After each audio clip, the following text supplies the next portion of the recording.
I have a quick question for you. Do you want your Stripe dashboard to look kind of like this? If the answer is yes, then I might have something for you, because this is pretty much the thing that you need to do to be able to get something like this. And this is the way to think. It is a way to think to get here. There's no way you will get here if you don't do what I'm about to show you. So you need to do this, you need to see this. It is basically this model. Okay, it is so simple, but for some reason I don't see people doing it. Okay, Tyler, how to hit 30K a month? Doesn't matter. It's the same thing for 5, 10, 15, 30, 50, 100,000 a month. It does not matter. It's always the same way of thinking. And it's simple, but let's be for real. You are not doing it right now. And it is this way of thinking. Okay. What I see a lot of people doing is they, for example, they send outreach, right? Instagram DMs. Send a bunch of DMs, send 100 of them a day, send 100 of them next day. Every day, keep on repeating that. And then they just hope that they just do one thing and they just hope to get some results out of it. But the thing is that if it's working slightly, then there's probably going to be improvements made to that.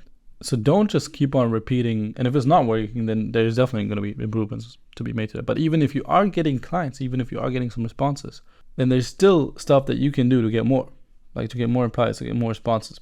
And so what people do usually, what I see them doing is just keep on repeating the same thing over and over again, whether it be cold outreach, emails, whatever. You just keep on repeating the thing and hope to get a different result. And because I don't know why, but I talk to people and they tell me that they've been doing that for 3 months. What kind of results did you get with that? Well, I didn't really sign anybody. I signed like 2 clients. Well, why the fuck? How do you keep doing the same thing and change something? But very important, change something based on data. And I will give you an example. I'll walk you through what this actually means for you. Okay. So we have an input. I will take Looms, like Loom outreach as an example, Loom outreach emails, because that's a thing that I use. That's the thing that I like the most and that I would recommend you to use as well. If you don't know what that is, it's a really, really good outreach strategy. You can check out it works so much better than anything else. It's so much better than Instagram DM, so much better than anything I've ever tested. So just click the video description later after this video if you want to know what that is. And then you can watch that. I have a video on that. But essentially you have an input. That input would be in our case to send a Loom, send an email, okay? Send some kind of outreach message, okay? Now we have the output. Okay, so what happens if we do these inputs over and over again? What kind of output do we get, okay? That is important. So you gotta track your inputs and you gotta track the outputs that you're getting. Again, I'm gonna give you a real example on this in a second. And then you gotta, with the feedback that you're getting from the outputs, you gotta optimize your inputs. And a lot of people, for some reason, just do the same input over and over again. And they feel like they're optimizing, but they're like optimizing based on feelings. I feel like this message worked better. I feel like this might be, just get your data. It will, look, man, that's pretty much the one thing that helped me. I would say one of the most important things that helped me scale as fast as I did. Because I always took a look at what is working right now, what's working less, and then what points can improve. And even these like slight incremental improvements over time make such a huge difference. And I'll show you again now. I'll show you what I mean by that. Here's an example of how big of an impact that can really make. Okay, let's talk about Looms. Now, let's assume your Looms KPIs suck for some reason, okay? You send about 100 Looms, you get only like 20 views, and then you only get like 4 conversations, you book like 1 call, and you have 0 calls closed, okay? Now, these are terrible KPIs. They could be worse, but they are actually quite bad. Now, what can we do to improve these? You have to track them. So first of all, you have to track your KPIs, and you have to track what your relative KPIs are. And then based on that, there's a lot of improvements that can be made. For example, right here, if your Looms to views rate is low, then you get a bunch of things you can check. You can check your deliverability. Are the emails actually landing in there? Is the lead quality good? Is the email copy good? Is the subject line good? Are we sending follow-ups? So how many do we send? Are they good? Like so many things that play into this to make sure that they're getting the most views out of the Looms that we send. And same thing with views to conversations. If you have this at 20%, then it's pretty low. So what we want to do is we want to check, is the CTA in the Loom good? Is the Loom structure good? How is the tonality in the Loom? Are we actually providing value in the Loom? How do we leverage something to get a response out of them? Are we speaking about their actual pain points and addressing them? And so many things that go into that. So improving those, like the views to conversations. Why are people viewing and not responding? So next conversations are calls.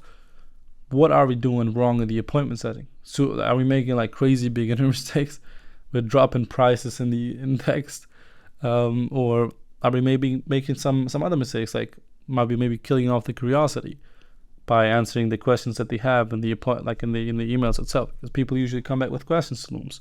Do not answer those questions. Are we leveraging something? Are we basically leveraging value? Because the best thing that you can leverage as in a collaboration method is value, so that they see that you have something that they want, and that you give a little bit of value of that, but tell them that you will give a lot of that on the call. That's the best way to leverage value.